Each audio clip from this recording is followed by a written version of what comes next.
Viewers, நம்ம இன்னைக்கு இந்த வீடியோவில் எந்த விஷயத்தை பற்றி பேச போகிறோம், யாரை பற்றி பேச போகிறோம் அப்படின்னு சொல்லி கேட்டோம் அப்படின்னா, வர 5ஆம் தேதி மனம் திறந்து பேசுகிறேன் அப்படின்னு சொல்லிட்டு ஒரு அறிக்கையை விட்டு மீண்டும் அதிமுகக்குள்ள ஒரு பரபரப்பை கிளப்பியிருக்காரு முன்னாள் அமைச்சரான செங்கோட்டையன் அப்படின்னே சொல்லலாம். ஸோ ஒரு காலகட்டத்தில் வந்துட்டு பார்த்தோம் அப்படின்னா அதிமுக இருக்கு இல்லையா, அதிமுகவுடைய மெயின் பில்லர்ஸ் அப்படின்றத எடுத்துக்கிட்டோம் அப்படின்னா அதில் முக்கியமான பில்லராக பார்க்கப்பட்ட செங்கோட்டையனே ஏன் இப்போ திடுதிப்புன்னு அதிமுகக்கு எதிராக செயல்படுறாரு.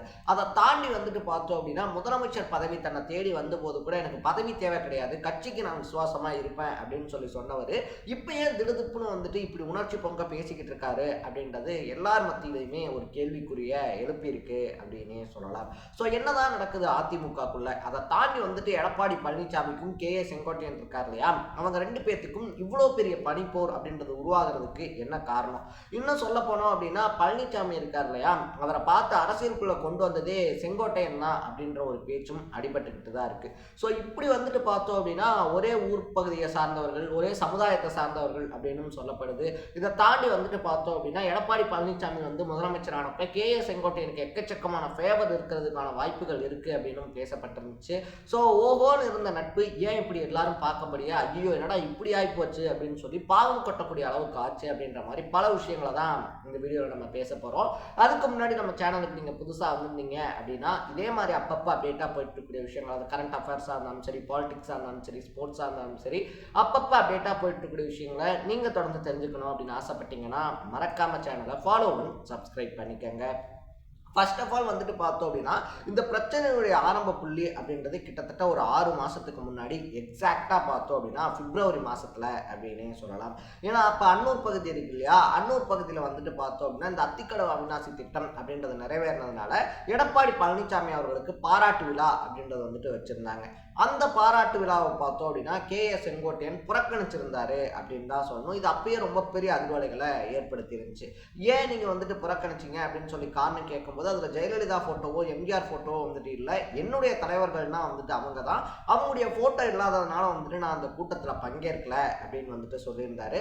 இது என்னதான் காரணமாக சொல்லப்பட்டிருந்தாலும் கூட ஈரோடு இருக்கு இல்லையா, ஈரோடு சட்டமன்ற தொகுதிகளுக்கு உட்பட்ட அந்த கட்சியினுடைய பணியாளர்கள் அப்படின்னு வந்துட்டு கூட சொல்லலாம், இந்த ஒன்றிய செயலாளர்களாக இருந்தாலும் சரி, ஏன்னா கட்சியை வந்துட்டு அவங்க தான் கட்டி காப்பாற்றுவாங்க. ஸோ அந்த நிர்வாகிகள் இருக்காங்க இல்லையா, அவங்களுடைய நியமனத்தில் வந்துட்டு செங்கோட்டையனுக்கு அகென்ஸ்டாக செயல்படக்கூடியவங்களுக்கு முக்கியமான பொறுப்புகள் அப்படின்றது கொடுக்கப்பட்டிருந்துச்சு. செங்கோட்டையன் யாரை ரெஃபர் பண்ணாரோ அவருக்கு வந்துட்டு ஈரோடு மாவட்டத்தில் நிர்வாக பொறுப்பு அப்படின்றது தரப்படலை அப்படின்றது தான் இதுக்கான முதற் புள்ளி அப்படின்னு வந்துட்டு சொல்லப்படுது. இதுக்கப்புறமா தொடர்ந்து வந்துட்டு பார்த்தோம் அப்படின்னா சட்டப்பேரவை கூட்டம் இருக்கு இல்லையா, அதை வந்துட்டு புறக்கணிக்கிறது, அதிமுக எம்எல்ஏக்கள் இருக்காங்க இல்லையா அவங்கெல்லாம் போற வழியை புறக்கணிக்கிறது அப்படின்ற மாதிரி தொடர்ந்து புறக்கணிச்சுட்டே இருந்தாரு. சட்டமன்றத்துக்குள்ளேயே வச்சு எஸ்பி வேலுமணி, தங்கமணி இவங்க எல்லாருமே பேசி பார்த்தும் கூட செங்கோட்டையன் சமாதானம் ஆகலை அப்படின்னே சொல்லலாம். அப்போ வந்துட்டு பாஜகவோட இந்த டைம் கூட்டணி அப்படின்றது வைக்கலாமா வேணாமா, ஏன்னா லாஸ்ட் டைமே வந்துட்டு தோத்து போயிட்டு இப்போ என்ன பண்றது அப்படின்னு சொல்லிட்டு பழனிசாமி குழப்பத்தில் இருந்தப்ப திடுதிப்புன்னு செங்கோட்டையன் பார்த்தோம் அப்படின்னா தமிழ்நாட்டில் நிர்மலா சீதாராமனை சந்திச்சுட்டு திப்புன்னு பார்த்தோன்னா டெல்லிக்கு பயணம் பண்ணது ரொம்ப பெரிய அதிர்வலைகளை ஏற்படுத்தி இருந்துச்சு அப்படின்னு சொல்லலாம். பாஜகவோட எடப்பாடி பழனிசாமி கூட்டணி வச்சதுக்கு ரொம்ப முக்கியமான காரணம் செங்கோட்டையன் கைக்கு கட்சி போயிடக்கூடாது அப்படின்னு சொல்லி அவர் நினைச்சது அப்படின்னு சொல்லியும் அப்ப பேசப்பட்டிருந்துச்சு. ஸோ இப்படி வந்துட்டு பார்த்தோம் அப்படின்னா அடுத்தடுத்த நெருக்கடிகள் அப்படின்றத செங்கோட்டையன் எடப்பாடி பழனிசாமிக்கு கொடுத்துக்கிட்டே தான் இருந்தாரு. ஒரு 2 மாசம் கழிச்சு வந்துட்டு பார்த்தோம் அப்படின்னா எம்ஜிஆர் மாளிகையில நடந்த நூற்றாண்டு விழா இருக்கு இல்லையா, அதுல செங்கோட்டையன் மறுபடியும் கலந்துக்கிட்டாரு. அதுக்கப்புறமா வந்துட்டு பார்த்தோம் அப்படின்னா இருந்த சலசலப்புகள்லாம் ஓரளவுக்கு ஓய ஆரம்பிச்சிச்சு. அகெயின்ஸ்ட் பார்த்தோம் அப்படின்னா பாஜகவோட அதிமுகவின் கூட்டணி அப்படின்றதெல்லாம் வந்துச்சு. சரி ஓகே, எல்லாம் ஸ்மூத்தா சுமூகமாக தானே போய்கிட்டு இருக்கு அப்படின்னு சொல்லி பார்க்கும்போது பார்த்தோம்னா மறுபடியும் நேற்று ஒரு திருமண விழாவில் கலந்துக்கிட்ட செங்கோட்டையன் 5ஆம் தேதி வந்துட்டு நான் என் மனம் திறந்து பேச இருக்கேன் அப்படின்னு சொல்லியிருக்க விஷயம் அதிமுகக்குள்ள ஒரு பூகம்பத்தையே ஏற்படுத்தியிருக்கு அப்படின்னு தான் சொல்லணும். இதை விட ஹைலைட்டா வந்துட்டு பார்த்தோம்னா தன்னுடைய கட்சி அலுவலகத்தில் ஆலோசனை கூட்டத்தில் ஈடுபட்டதா இருந்தாலும் சரி, திடுதிப்புன்னு தந்தை பெரியாருடைய போட்டோ இருக்கு இல்லையா அதை தன்னுடைய கட்சி ஆபீஸ்ல மாட்டினதா இருந்தாலும் சரி, செங்கோட்டையன் இருக்கார் இல்லையா அவருடைய அரசியல் கணக்கு அப்படின்றது என்ன, அதை தாண்டி வந்துட்டு அவர் எதை நோக்கி தான் நகர்றாரு அப்படின்னு சொல்லி ஒரு கேள்வியை ரொம்ப ஸ்ட்ராங்கா எழுப்பியிருக்கு அப்படின்னு தான் சொல்லணும்.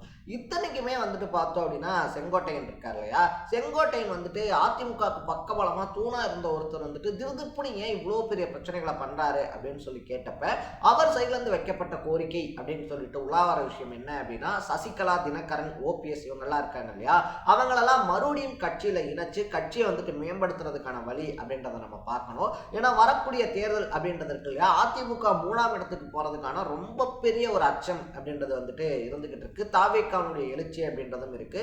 அதை தாண்டி வந்துட்டு பார்த்தோம் அப்படின்னா அதிமுக செங்கோட்டையனுக்கு கிடைச்ச எல்லா பெரிய பதவிகளும் சசிகலா இருக்காங்க இல்லையா, அவங்க ஆதரவால கிடைச்சது அப்படின்றதுனால அந்த ஒரு நன்றி கடன் செங்கோட்டையனுக்கு இன்னைக்கு வரைக்குமே இருக்கு அப்படின்னு வந்துட்டு சொல்றாங்க. சோ சசிகலாவை மறுபடியும் கட்சிக்குள்ள கொண்டு வரதுக்கு செங்கோட்டையன் முயற்சி பண்றாரு அப்படின்றதும், அதை வந்துட்டு எடப்பாடி பழனிசாமி தடுக்கிறாரு அப்படின்றதுனாலதான் இந்த பனிப்போர் இவ்வளவு பெருசா வெடிச்சுக்கிட்டு இருக்கு அப்படின்னு சொல்லப்படுது.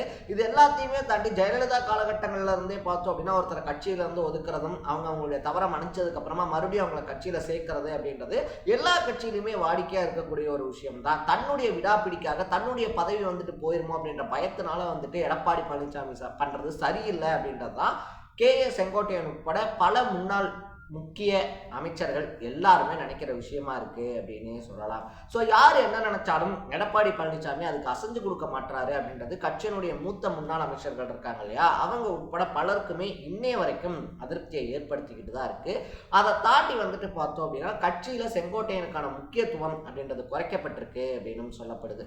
ஏன்னா ஜெயலலிதா காலத்துல, அதுக்கு முன்னாடி எம்ஜிஆர் காலத்துல இருந்தே, கட்சி தொடங்கப்பட்ட காலத்துல இருந்தே வந்துட்டு பார்த்தோம் அப்படின்னா கட்சிக்காக ஓடி ஓடி உழைச்ச செங்கோட்டையனுடைய முக்கியத்துவம் அப்படின்றது இருக்கு இல்லையா, ஒரு வழியில பார்த்தோம் அப்படின்னா எடப்பாடி பழனிசாமிக்கெல்லாம் விட ரொம்ப சீனியர் செங்கோட்டையன் அப்படின்னே சொல்லலாம். ஸோ அப்படி இருக்கக்கூடியவருடைய முக்கியத்துவம் அப்படின்றது குறைக்கப்படும் போது அது அவருக்கு ரொம்ப பெரிய நெருடலை ஏற்படுத்துது அப்படின்னும், அதனாலதான் வந்துட்டு பார்த்தோம் அப்படின்னா செங்கோட்டையன் மனம் திறந்து பேச இருக்கேன் அப்படின்னு சொல்லிட்டு அனௌன்ஸ் பண்ணியிருக்காரு அப்படின்னு அவருடைய ஆதரவாளர்கள் சொல்லிக்கிட்டு இருக்காங்க. ஸோ என்னதான் நடக்க போகுது, செங்கோட்டையனுடைய முக்கியமான கோரிக்கைகள் அப்படின்றது என்னவா இருக்க போகுது, அதை தாண்டி வந்துட்டு பார்த்தோம் அப்படின்னா இன்னைக்கு திமுக அமைச்சர்களா இருக்கக்கூடிய முன்னாள் அதிமுக அமைச்சர்கள் பலருமே, சேகர் பாபு உட்பட, KKSSR உட்பட, நம்ம செந்தில் பாலாஜி உட்பட எல்லாருமே அதிமுக கூடாரத்துல இருந்து வந்தவங்க அப்படின்றதுனால செங்கோட்டையனுக்கும் திமுக முக்கியமான ஒரு பதவி காத்துக்கிட்டு இருக்கு அப்படின்னு சொல்லப்படுது. என்ன பண்ண போறார் செங்கோட்டையன், தாய் கழகத்தை விட்டு தாவ போறாரா, இல்லைன்னா தாய் உறவுகள் எல்லாத்தையுமே சேர்த்து அணவணிச்சு கட்சியை முன்னிலைப்படுத்தணும்னு சொல்ல போறாரா அப்படின்னு சொல்லி ரொம்ப பெரிய எதிர்பார்ப்பு நடவிக்கிட்டு இருக்கு.